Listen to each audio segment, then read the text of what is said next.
Most people think the morgue is the quietest place in the world, because naturally, the dead do not know how to speak. I used to think the same when I applied for the night shift position at Street Jude Hospital. I am a final year medical student, drowning in debt, and a wage of $28 an hour just to watch over cold corpses sounded like an offer impossible to refuse. I was wrong. I was wrong in a pathetic way. The interview happened so quickly it was strange. The old manager, Mr. Henderson, a gaunt man with sunken, dark-circled eyes and fingers stained with tobacco smoke, barely looked me in the eye even once. He just pushed towards me, a file folder and a heavy brass key. "You start at 11 p.m. tonight." His voice was hoarse, like gravel rubbing together. "The shift ends at 6 a.m. The duty is simple. Receive bodies from police or wards, tag them, enter data into the computer, and clean the common area." I nodded, hand already holding the pen ready to sign. But he suddenly grabbed my wrist. His grip was so strong it made me startle, his flesh ice cold as if he had also just stepped out of some cold storage locker. "Listen, Alex," he whispered, eyes darting around the cramped office. "There are rules here, not hospital rules, rules of this place." He pulled from his breast pocket a yellow sticky note, crumpled and stained, placed it on top of the contract. "Read it, and engrave it in your heart." I narrowed my eyes to read the lines scrawled in black ink. "Never answer the knocking from locker number 9. That locker has had a broken lock since 1998 and is always empty.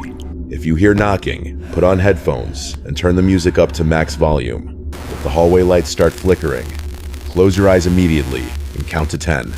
Do not peek. Do not run. Just stand still and count. Never look into the mirror in the men's restroom after 4 a.m. If you need to use the restroom, go before that time or hold it until sunrise." I laughed, a dry, forced laugh. "Are you kidding me?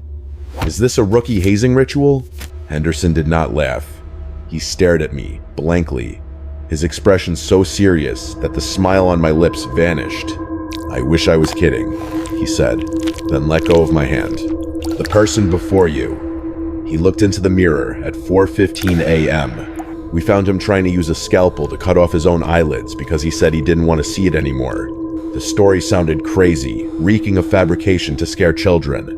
But the way cold sweat beaded on Henderson's forehead, even though the AC was at 18 degrees C, made my neck cold.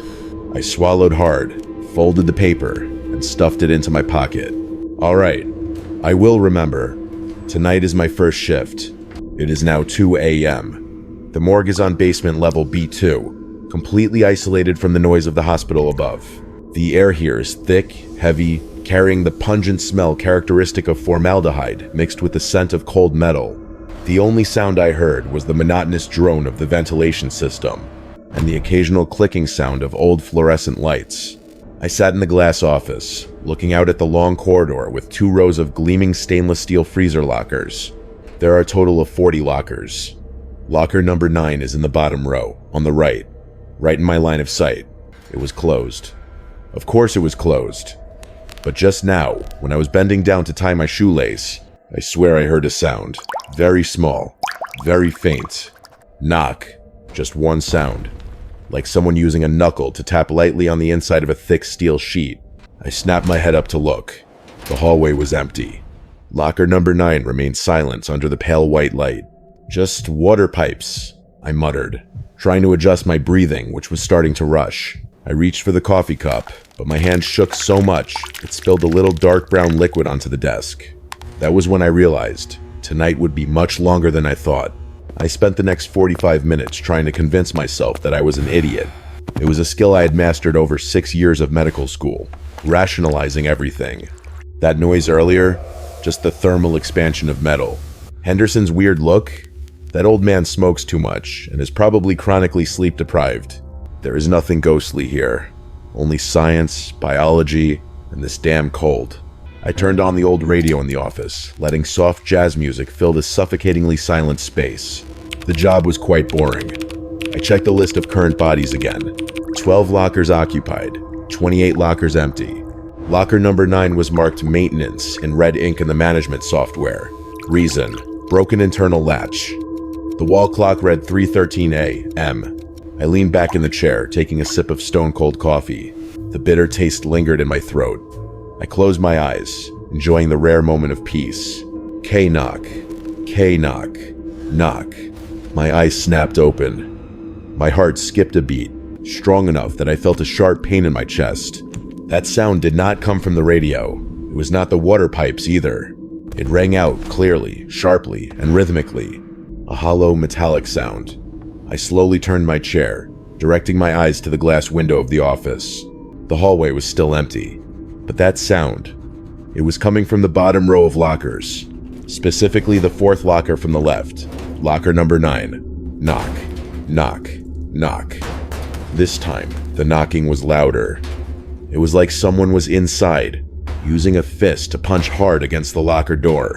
I could see the steel door of locker number 9 vibrating violently with each beat, even though the external latch was still tightly closed. "What the hell?" I whispered, voice trembling. Reason told me that maybe, just maybe, someone had been mistakenly locked in there. A terrible medical error? A clinically dead patient waking up in the morgue? That sort of thing has happened in the news before. If I don't open the door, I could kill a living person. I stood up abruptly, hand grabbing the bunch of keys. I stepped out of the office. The 4-degree Celsius cold air slapped my face, making goosebumps rise in waves. I took 3 steps towards locker number 9. Knock, knock, knock. The banging now became frenzied, rapid, as if the person inside was in extreme panic. "Is anyone in there?" I screamed, voice echoing through the white-tiled room. The banging stopped abruptly. The sudden silence was even more terrifying than the noise. I stood, rooted to the spot, about 2 meters from the locker. My hand trembled as I reached out to grab the ice-cold handle. Right at that moment, the note in my pocket seemed to heat up. Rule number 1. Never answer the knocking from locker number 9. That locker is always empty. I froze. A chill ran down my spine, not because of the room temperature, but because a primal instinct was screaming in my head. Do not open it. And then, another sound rang out from inside the locker. It was not knocking anymore, it was laughter. A giggling, choking laugh, like it came from a throat full of fluid. It was small, but in this quiet space, it sounded as clear as thunder in my ear. Scritch, scritch, the sound of fingernails scratching metal, slowly, deliberately, as if the thing inside was savoring my fear. I backed away. 1 step, 2 steps. Then I turned and ran for my life into the office, slammed the glass door, and locked the latch. My shaking hand found the over-ear headphones on the desk, hastily put them on, and turned the volume to max.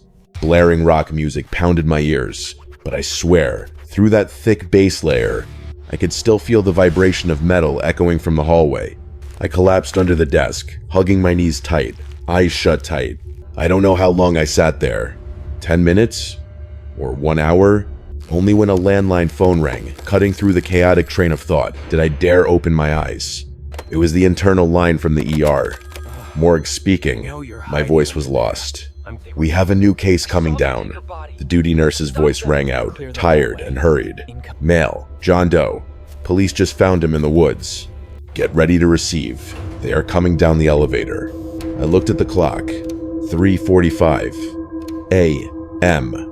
I looked out at locker number 9. It had gone silent again. The steel door was bare, cold as if nothing had ever happened.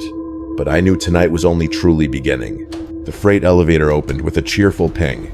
Out of place in the deadly space, 2 police officers stepped out, pushing a gurney covered in a white sheet stained with mud. They looked hurried, faces pale under the flickering fluorescent light. "Sign here, kid," the older officer, name tag reading Miller, handed me a clipboard. His hand shook slightly. "We found him at the edge of the North Woods, near the dry creek. No ID. No phone. Preliminary cause of death?" I asked, trying to keep my voice professional while glancing at the black streaks of water, leaking from the white sheet onto the spotless floor. "Wild animal attack. Probably." The younger officer spoke up, voice choking as if nauseous. "Throat torn out. But, God, see for yourself. We're leaving." They left so fast, it was like they were fleeing a crime scene, not handing over a corpse to a hospital. The elevator doors closed, returning me to silence and the new guest. The clock showed 3:52 a.m. I took a deep breath, put on rubber gloves, and stepped towards the gurney. The scent hit my nose first. Not just the smell of death. It was the smell of damp earth, rotting pine needles, and the fishy stench of stagnant pond water. Z-zip. The zipper screeched ear-piercingly in the empty room. When the body bag was opened, my stomach knotted. John Doe was a white male, about 40, body bloated from water immersion. But what made my neck cold was not the ashen skin or the patchy bruises. It was the eyes. His eyes were wide open, not the half-closed style usually seen in the dead. They were wide open, pupils milky white, and it seemed, looking straight at me, a scrutinizing, hateful gaze. I shuddered, reaching out to stroke his eyelids to close them, according to procedure. The eyelids didn't budge. Stiff. Damn, rigor mortis this early? I muttered, applying a bit more force. Still nothing. The feeling under the rubber glove was not like touching stiff flesh, but like there was an opposing force intentionally keeping those eyes open. I gave up on that and moved down to check the neck wound. The officer was right, his throat was torn out. But when I shone the flashlight to check closer, my chest felt weighed down by a rock. The tears on the flesh. They were not jagged like bear or wolf scratches. They were arc-shaped, regular. They were teeth marks.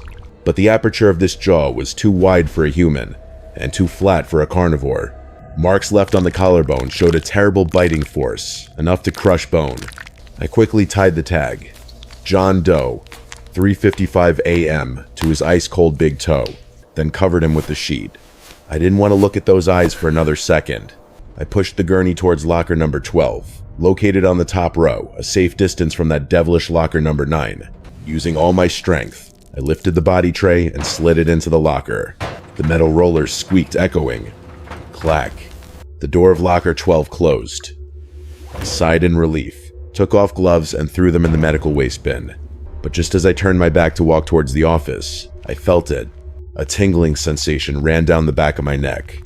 A primal feeling telling you that you are being hunted.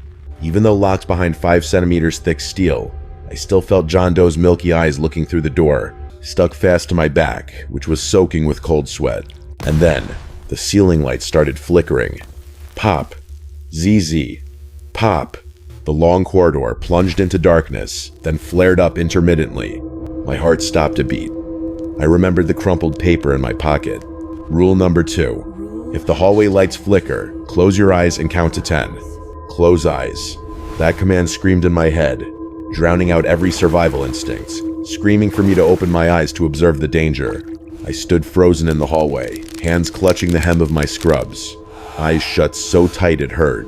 Darkness enveloped me, but it did not bring safety. On the contrary, depriving myself of sight made my hearing horrifyingly acute. 1. I started counting silently in my head, trying to adjust my breathing, which was rushing like a blacksmith's bellows. The sizzling of the lights had stopped completely.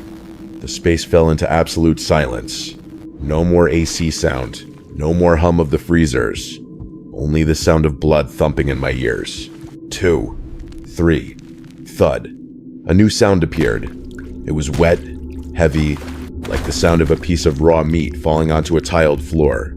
Or the sound of a soaking wet barefoot walking. My heart tightened. That sound came from the end of the hallway, from locker number 12. 4. Thud. Thud. It is moving, and it is getting closer, step by step. Slow, but steady. I could hear water dripping plop, plop, onto the floor with each step. 5. That scent hit my nose again. Smell of mud, rotting leaves, and the pungent, fishy smell characteristic of stagnant water. It was 100 times stronger than before, as if the source of the smell was standing right in front of me. Don't open eyes. No matter what happens, don't open eyes. 6. The footsteps stopped, right in front of me. The distance was probably less than half a meter. I felt the air around me change. The temperature dropped suddenly, causing beads of sweat on my forehead to freeze. Something is standing there. I know it. I can feel the weight of its presence. It is watching me. 7. A stream of ice-cold breath blew onto my face. It carried the stench of rotting flesh. It is breathing. That thing was putting its face right next to mine, so close I could feel the moisture in its breath. My throat choked with bitterness. I wanted to scream. I wanted to turn and run to the emergency exit, but my feet felt buried in the concrete floor. Do not run. Do not flee. 8. Something touched my left cheek. Ice cold, slimy. It felt like a finger, but soft from being soaked in water too long. It slid from my cheekbone down to my chin, leaving a trail of ice-cold water. The feeling of disgust made my stomach churn in waves. My whole body shook uncontrollably. 9. That cold hand moved down to my neck. Wet fingers squeezed lightly around the Adam's apple. I held my breath. Is this the end? 10. I screamed in my mind, preparing for death. Click. Suddenly, blinding light pierced through my eyelids. The sound of the AC humming returned to operation as if it had never stopped. The cold and the slimy hand on my neck vanished in an instant. I snapped my eyes open, exhaling a long breath like a drowning man finding a log. The hallway was empty. The fluorescent lights were bright, stable, not flickering at all. The floor was shiny, clean, dry. No water trails, no footprints. I reached up to touch my neck. It was dry, no slime at all. Just a hallucination. You are too stressed, Alex. I reassured myself, voice trembling pathetically. I backed up, leaning my back against the wall so I wouldn't collapse. But then, my eyes accidentally glanced down at the floor, right where I had just stood. There, just a few centimeters from the toe of my shoe, was a tiny, clear puddle of water. And lying in the middle of that puddle was a rotten pine needle. The type of pine needle only found in the North Woods, where they found John Doe. I looked up towards locker number 12. The door was still closed, but the latch, the stainless steel latch that I clearly remember, sliding to the right to lock it. Now it is lying in the open position. I stood rooted to the spot, eyes glued to the steel latch of locker number 12. It is lying in the horizontal position, the open position. Impossible. I have mild OCD. I always check the door lock 3 times before going to bed. I clearly remember the cold feeling of the metal bar under my thumb when I pushed it down 15 minutes ago. I even heard its solid clack sound. So who opened it? Or what opened it? I should have run back to the office, locked the door, and hid under the desk until morning. But the curiosity of a medical student, or rather the stupidity of humans when facing fear, kept me there. I needed to know. I needed to confirm that I wasn't crazy, that the corpse was still lying still. I stepped closer. Each of my footsteps echoed clomp clomp on the tiled floor, sounding like a hammer hitting the eardrum in this quiet space. I grabbed the ice-cold handle. Taking a deep breath of the chemical-scented air, I pulled hard. Screech. The tray slid out heavily, and my heart felt like it dropped into my stomach. The white sheet covering John Doe was disarrayed, slid down off the chest, revealing the purple, swollen upper body. But that was not the worst thing. When I put the body in, his hands were placed neatly along his body, palms facing down on his thighs. That is standard procedure. I was the one who placed his hands like that. But now, his right arm had moved. It was no longer lying along the body. It was crossing over the chest, the hand gripping tightly onto the left edge of the metal tray. Gray fingers curled tight into the steel ridge until the knuckles turned white. And most terrifying of all, on the inside of the steel locker door, the place just opposite his face, there were brand new scratches. Long, parallel scratches, peeling off the chrome plating. I looked down at his right hand. The fingernails of the index and middle fingers were broken and crushed, stuck full of tiny metal shavings and coagulated black blood. He tried to scratch the door. He tried to escape. No, impossible. I stammered, backing away, bumping into a medical instrument card, causing it to clang loudly. Rigor mortis. Just muscle spasms. Just chemical reaction. I mumbled textbook knowledge, like an exorcism mantra, but deep down, I knew it was a lie. Rigor mortis stiffens muscles. It does not cause a corpse to coordinate movements, to scratch and try to open a door. And it certainly cannot open the latch on the outside. Suddenly, I felt that gaze again. I looked up at John Doe's face. Those milky, cloudy eyes were still staring wide open. But this time, I swear the direction of the pupils had changed. Before, it looked straight up at the ceiling. Now, it is glancing sideways to the right, towards me. A wave of nausea rose in my throat. I didn't dare touch the corpse to adjust its position anymore. I used my foot to kick the tray hard. Bam! The tray slid forcefully inside. I rushed forward, slamming the latch down. This time, I used both hands to press hard to make sure it was locked tight.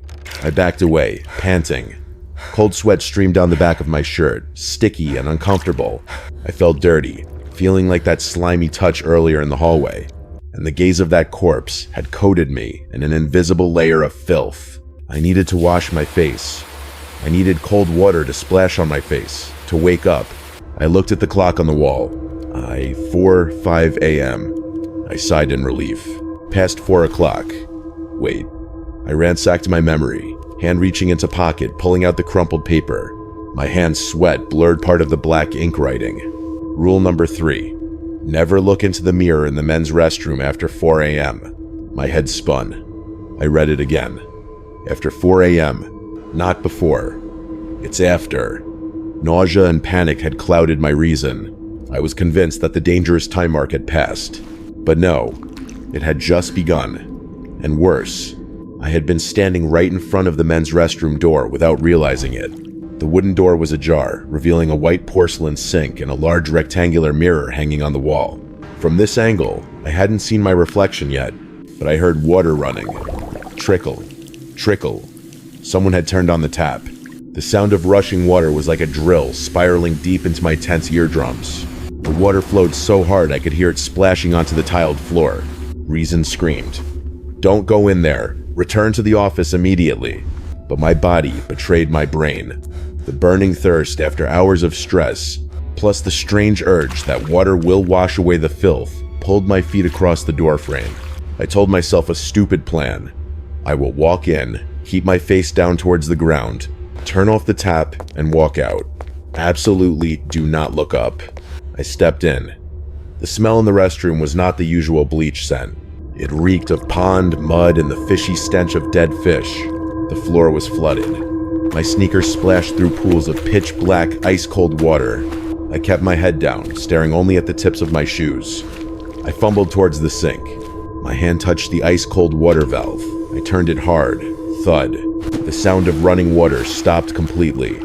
The space fell into a terrifying silence. Only the plop, plop of the last drops falling into the porcelain basin remained. I should have turned away right then.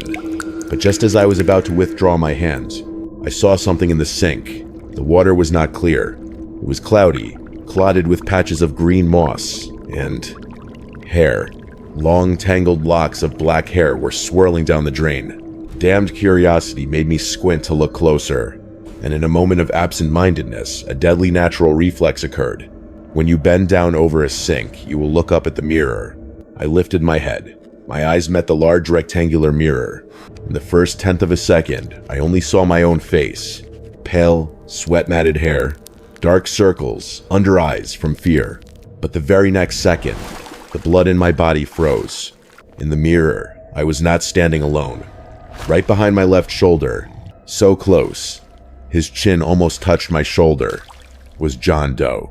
He was not lying in locker number 12. He was standing here. His flesh was purple, blistered from water, and those cloudy, milky eyes, they were wide open, staring at my reflection in the mirror, with a grinning smile, revealing black teeth stained with mud. "Triple!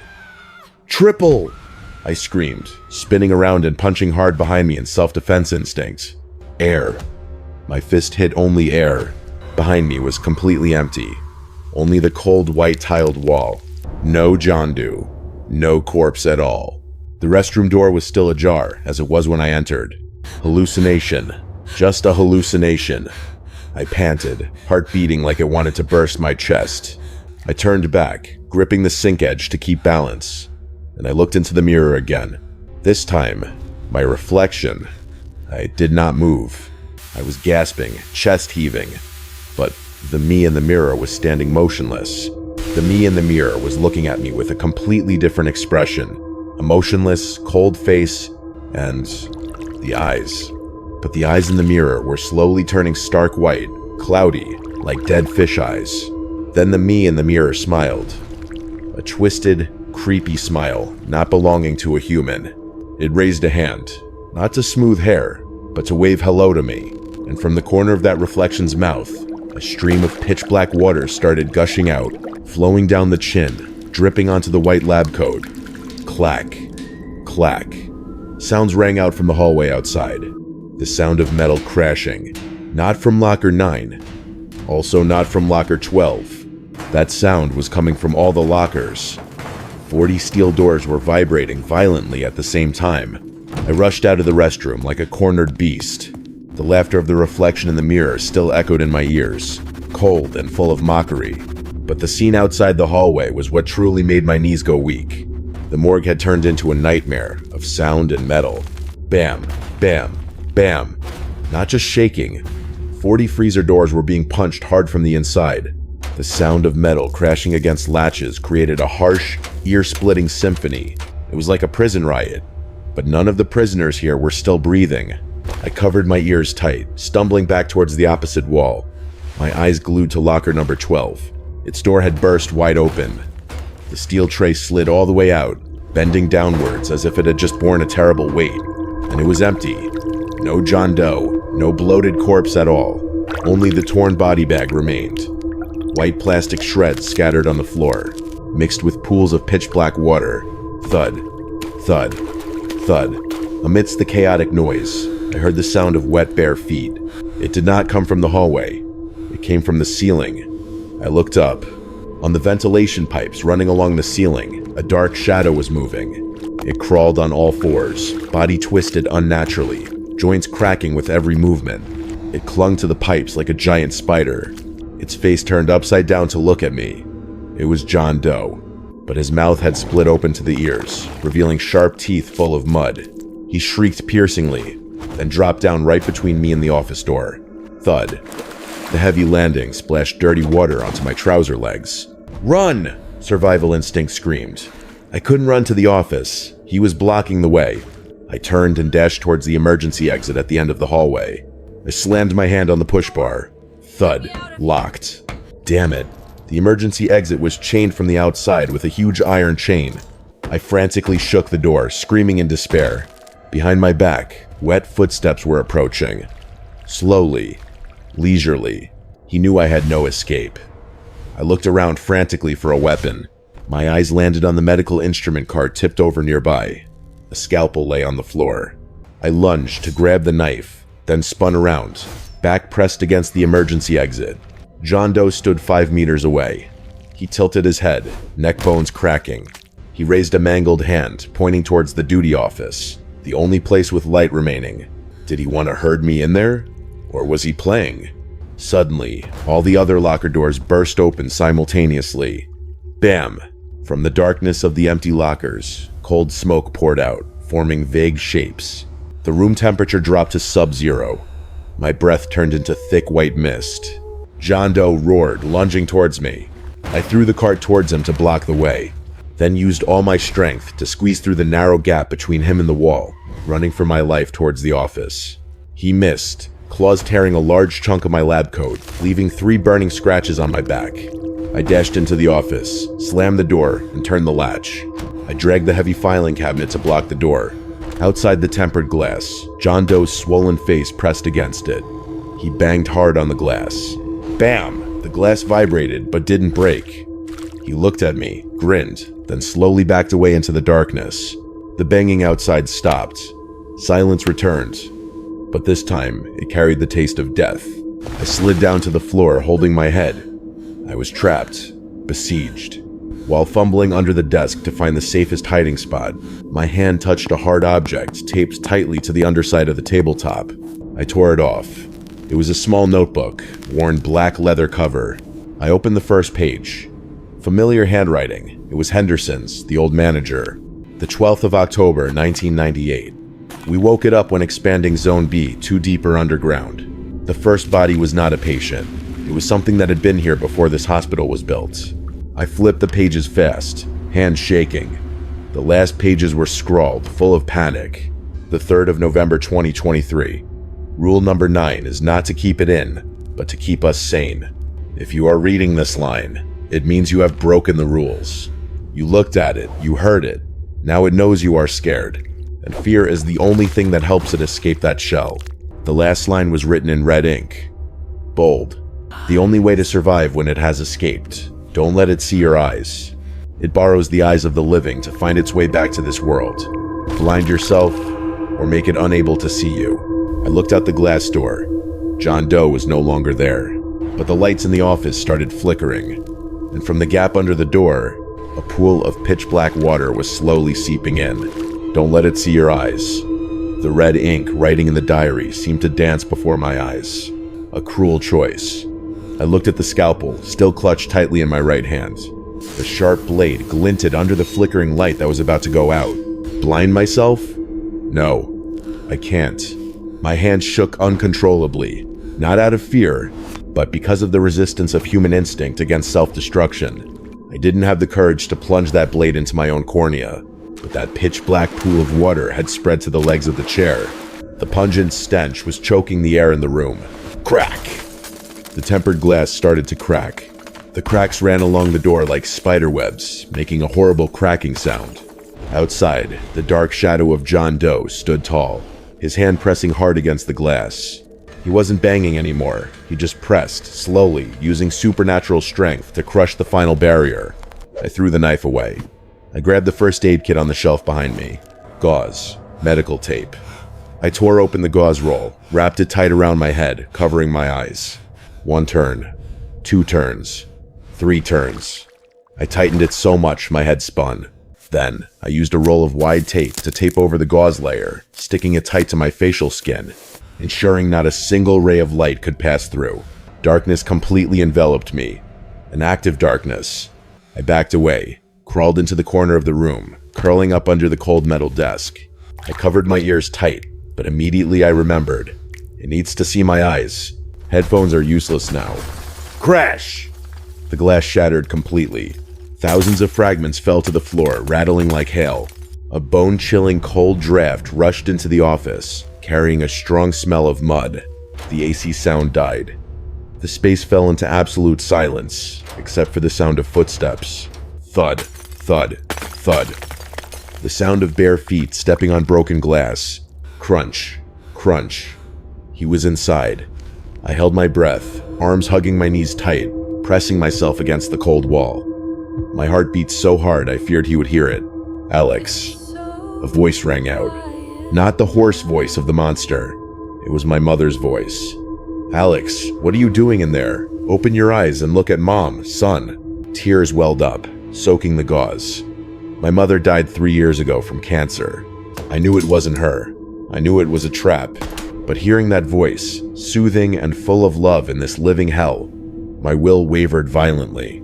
I wanted to tear off the bandage to see her one more time. Don't. It's borrowing your memories. Why won't you look at Mom? Mom is so cold, Alex. The voice turned to sobbing, then distorted into a painful shriek. Open your eyes. A cold, wet hand touched my wrist. I bit my lip until it bled to not scream. He found me. He was squatting right in front of me, under this cramped desk. That hand fumbled up to my face, touching the tape.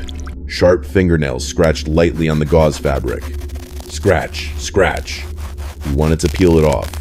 I desperately swatted his hand away, curled up, face down on the floor, hands covering my nape tight.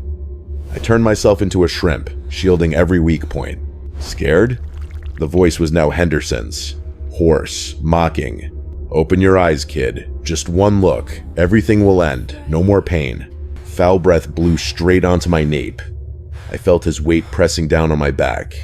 He was lying on top of me. The cold from his body seeped through the lab coat, piercing into the bone marrow. I started counting. Not sheep. I counted my heartbeats. 1, 2, 3. I must hold on. I don't know what time it is. Is it morning yet? Or have I only been hiding in this darkness for a few minutes? Time seemed to stretch infinitely. Suddenly, the weight on my back vanished. Silence. A suspiciously prolonged silence. Is he gone? Don't fall for the trap. Don't move. Then I heard a click. Lighter sound. The acrid smell of burning hair hit my nose. So hot. Alex, save Mom. Is he burning my hair? Or just olfactory hallucination? A small burning pain started to appear on the ear rim. He is torturing me. He wants me to panic. He wants me to resist, struggle, and accidentally drop the blindfold. I gritted my teeth, tears flowing inward. I will not look. Even if you burn me alive, I will not look. I started humming the lullaby Mom used to sing, only in my head. That melody became an anchor holding me to reality, resisting the encroaching madness. And then, amidst the fake screams and the smell of burning, another sound rang out from very far, but clear and crystal. The alarm ringtone from my phone dropped somewhere on the floor. Default ringtone, radar. That is the alarm I set for 6 a.m. Shift over. The ear-splitting radar alarm continued to scream, tearing through the silence and darkness. Ring, ring, ring. The moment that sound rang out, the invisible weight pressing on my shoulders vanished. Not gradually, but jerkily, as if someone had just cut the rope holding a 1,000-pound rock. A piercing shriek rang out, sounding like wind whistling through a narrow crack, but carrying the pitch of extreme rage. S-E-E. Again, that voice did not ring in my ears, but rang directly inside my brain, leaving the metallic taste of blood in my mouth. Then, silence. Only the phone, ringtone persisted. I didn't dare move. I still sat hugging my knees, hands covering ears tight, head wrapped in white bandage like a mummy. I waited. I waited for footsteps to return. I waited for a sneak attack. But 5 minutes passed. Then 10 minutes. The air in the room began to change. The stench of mud and rotting flesh faded, replaced by the familiar smell of antiseptic and coffee. There was the sound of human footsteps. The sound of hard-soled leather shoes striking the hallway floor. Steady, strong, not the sound of wet bare feet. My God, what the hell happened here? A man's voice rang out.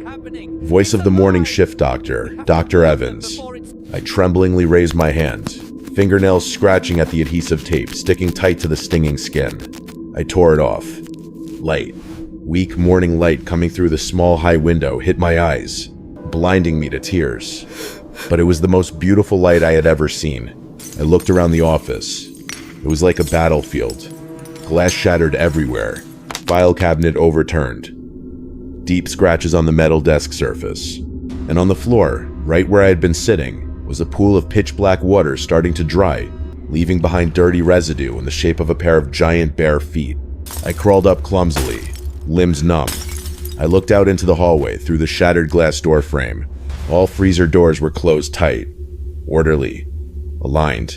Locker 9 closed, locker 12 closed. As if nothing had ever happened, Dr. Evans stood frozen at the door, looking at me with terrified eyes. Alex, you. What happened to you? Blood. Your eyes. I touched my face. John Doe's scratch from earlier wasn't deep, but dried blood stuck to hair and neck. I didn't answer him. I just grabbed my backpack, stepped over the pile of broken glass, and walked straight to the door. Hey, where are you going? What about the shift report? Dr. Evans called after. I quit, I said, voice hoarse like it wasn't mine. 6 months have passed since that night.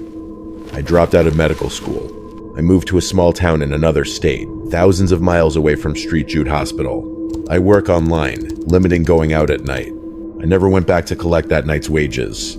I also never heard any news about Street Jude again, except for a small news snippet in the local paper 2 weeks after I quit.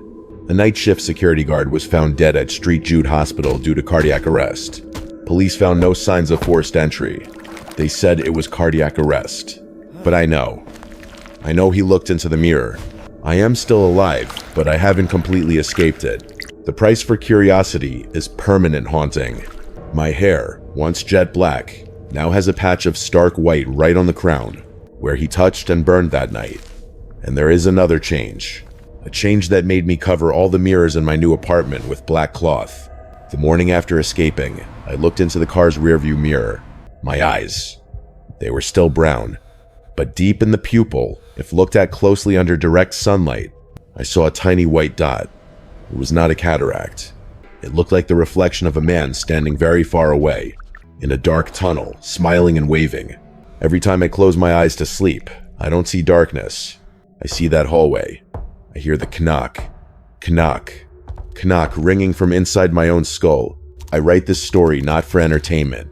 I write it as a warning. If you are looking for a part-time job and see a night shift morgue recruitment notice with unusually high pay, don't apply. And if, just if, you accidentally take the job and find a crumpled paper with 3 rules, please run away immediately. Don't be like me. Don't think you are smarter than those rules. Because now, every time the lights in my room flicker, I know he is no longer in locker number 9. He is here, in my head, waiting for me to open my eyes and look in the mirror one more time